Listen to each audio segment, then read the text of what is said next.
من برادران عزیز ما در راه هوایی نبی بحری کشتیم از این طرف بحر. من اینجا دوستای ما از ازبکستان، من از ایران، یعنی دوستی خلقا، من اکما بخارا و اکما اسرائیل.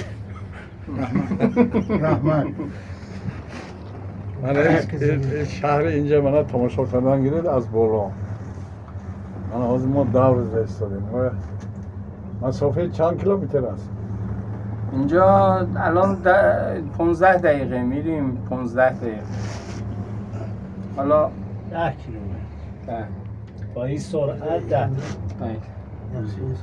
من این شهر کیش، این مهمانخانه ها، اساسا زندگی مردم اینجا از صبح سیاحان، از صبح توریسم، هر یک نفر میبیاد اینجا حدودی 3 روز، 5 روز، 10 روز استراحت میکند میرود. من ما هم باید که در آسایشگاه دکتر طاهری نیت کردیم همه خیلی یک راه هوایی سازیم. کوههای ما بلندتر، سری کوهها و برامده فرامده میگیرن. ما بحر نداریم، ما کوه داریم. روسا میگوید ایلی ایسا که گوری ایلی موری، ما گوری نشه کوههای بلندترین در ما هست. من این بحر اون خلیج فارس. من بینید اون طرف این میرید مکه و مدینه میشه. بله این نزدیک چند کیلومتر؟ مکه و مدینه و دبی و اینا با کشتی نزدیک. با راه کشتی میره؟ کشتی آره نیم ساعت 1 ساعت که با کشتی میره. 1 ساعت؟ درست میگم آقای امیری؟ تا دبی چند ساعته؟ 1 ساعت با کشتی؟ دبی 2 ساعت، 2 ساعت و نیم سرعت با کشتی.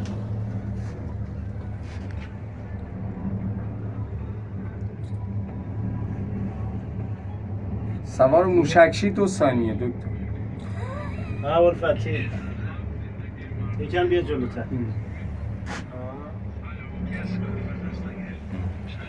من اینجا یک قسم آدم ها بازی کرسادن ابی خلیج فارس.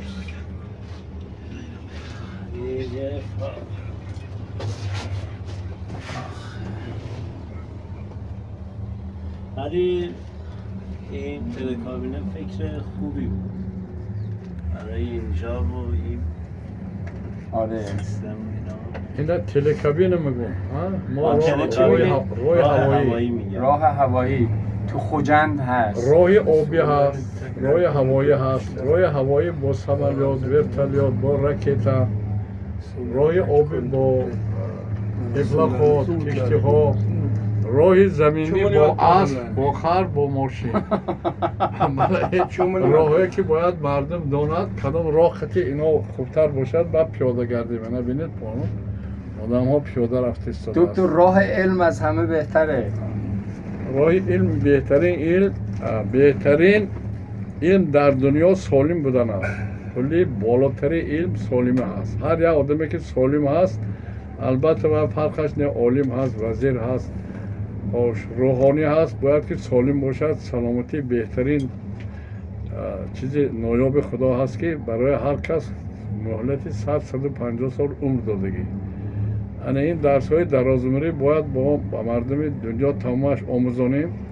چی باید کرد که 100 سال عمر دید. البته در مد اول این باد و هوا. من اینجا بینید ساحل بحر هر روز باران میبارد، هوای تازه، چنگ و غبار نیست. البته این یک فاکتوری درازمری. آب، من اینجا آب بازی میکنم، آب مینوشم. ورزش درمانی، خنده درمانی، رقص درمانی، خورسندی کم خوراک خوری. خوراک هم بسیار خوردن در کار نه. البته 3-4 مرتبه همون آدمایی که ما یک شتم 1-2-3-4 پارس کته میخورن همون یک تشه یا 2 تشه خورن. همه خیلی که شد چی میشد؟ عمرشو دراز میشد، بیماری کم میشد،